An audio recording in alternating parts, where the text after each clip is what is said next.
अऊज़ु बिल्लाहि मिनश्शैतानिर्रजीम बिस्मिल्लाहिर्रहमानिर्रहीम। अस्सलामु अलैकुम वरहमतुल्लाहि वबरकातुह। मेरे अजीज़ो दोस्तों, एक ज़ईफ़ शख्स जिनके 5 बेटे थे, उसने अपनी सारी दौलत अपने बेटों पे बांट दी और उसने सोचा अब मुझे रुपयों पैसे की क्या ज़रूरत है, मैं बची हुई ज़िंदगी अपने बच्चों को घर गुजार लूँगा। पहले वो अपने बड़े बेटे के घर गया और उसके पास रहने लगा। इब्तिदाई में बड़े बेटे ने उस आदमी की खिदमत की और कहा, आपका ख्याल रखना तो मेरा फ़र्ज है। मगर थोड़े दिनों बाद ही वो अपने बाप से बेजार हो गया और उनका आदत भी ना करता था, बल्कि कभी कभी अपने वालिद को डांट देता था। बूढ़े को वक्त पर कभी खाना नहीं मिलता और न ही कपड़े मिलते। आखिर बुढ़ा भी अपने बेटे से तंग आ गया और दूसरे बेटे के पास चला गया। वह भी कई दिन अच्छे गुजरे, लेकिन दूसरा बेटा भी बड़े बेटे के तरफ बेजार हो गया। उसकी बीवी तो ससुर के साथ बदजुबानी करती थी और कहती थी, हम पहले ही मुश्किल से गुजर बसर करते थे, अब तुमने भी आकर मजीद परेशान कर दिया।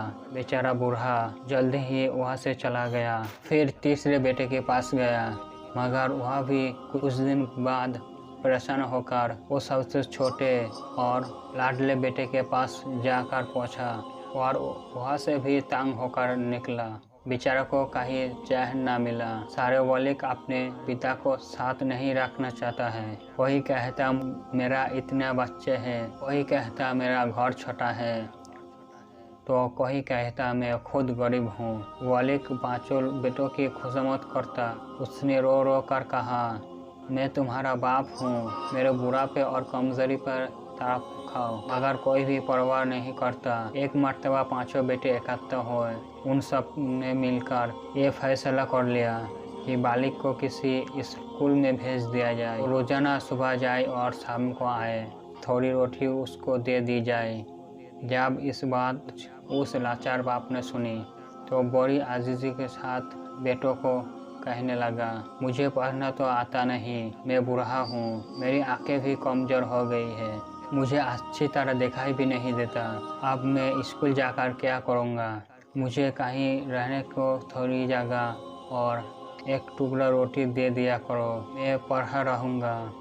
मगर जालिम बेटों ने बाप की एक ना सुनी और गांव में एक स्कूल में ज़बरदस्त भेज दिया। बेचारा बाप रोता हुआ चला जाता है। रास्ते में एक ज़ईफ़ आदमी का घोड़ा वहाँ से गुजरा था और उसने घोड़े से उतरकर पूछा, आप कहाँ जा रही हो। उन ज़ईफ़ मजलूम बाप ने कहा कि मैं स्कूल जा रहा हूँ। घोड़े पर सवार आमिर ने कहा कि तुम इस उम्र में स्कूल जाओगे, ये तो तुम्हारा घर में आराम करने का दिन है।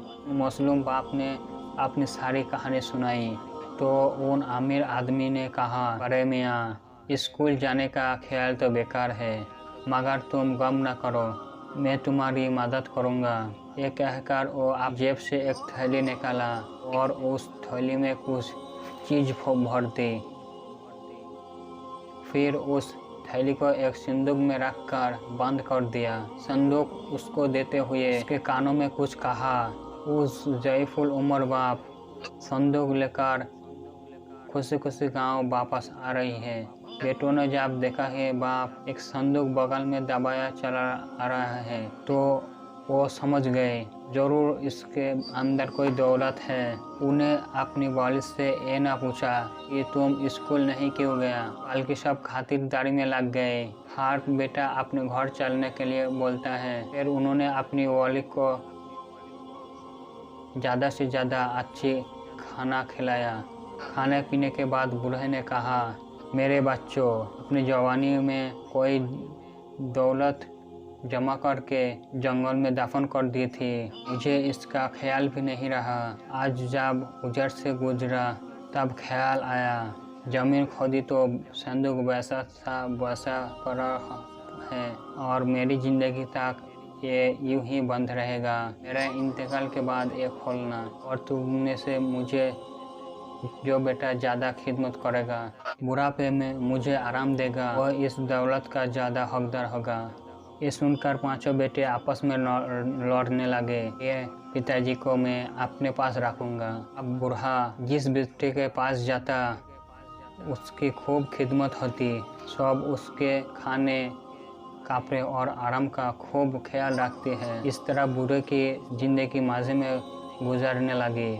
बहुत दिन तक आराम से जिंदगी गुजारने के बाद एक दिन वो बूढ़ा बाप मर गया। पांचों बेटों ने मिलकर बड़ी शान से और इज्जत से उसे दफन किया। शानदार फातिहा कराई, गरीबों में खैरत दी। इस सारे कामों से फारी होने के बाद संदूक खोलने लगे, मगर संदूक खोलने के पहले ही पांचों भाई में बहस होने लगी। हर एक यही कहता, मैंने पिताजी को अच्छा खिदमत किया है, ज़्यादा खिदमत किया है, बड़ा हिस्सा मुझे मिलना चाहिए। चुरांचे संदूक खोला गया और उसमें से बड़ी खूबसूरत रेशमी थैली निकली जिसका मुंह बंद था। उसे छिन छिन की आवाज़ आ रही थी। बड़ी बेसब्री से थैली खुली और फर्श पर खाली कर दी गई, मगर सब हैरान हो गए जब उस थैली में से उसकी छोटे छोटे टुकड़े गिरकर फर्श पर फैल गए।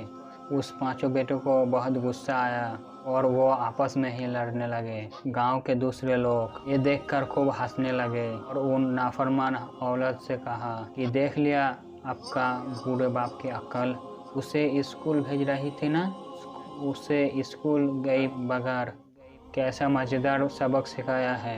अल्लाह रब्बुल इज्जत हमें अपने वालिदैन में खिदमत की तौफीक अदा करे। आमीन या रब्बुल आलमीन।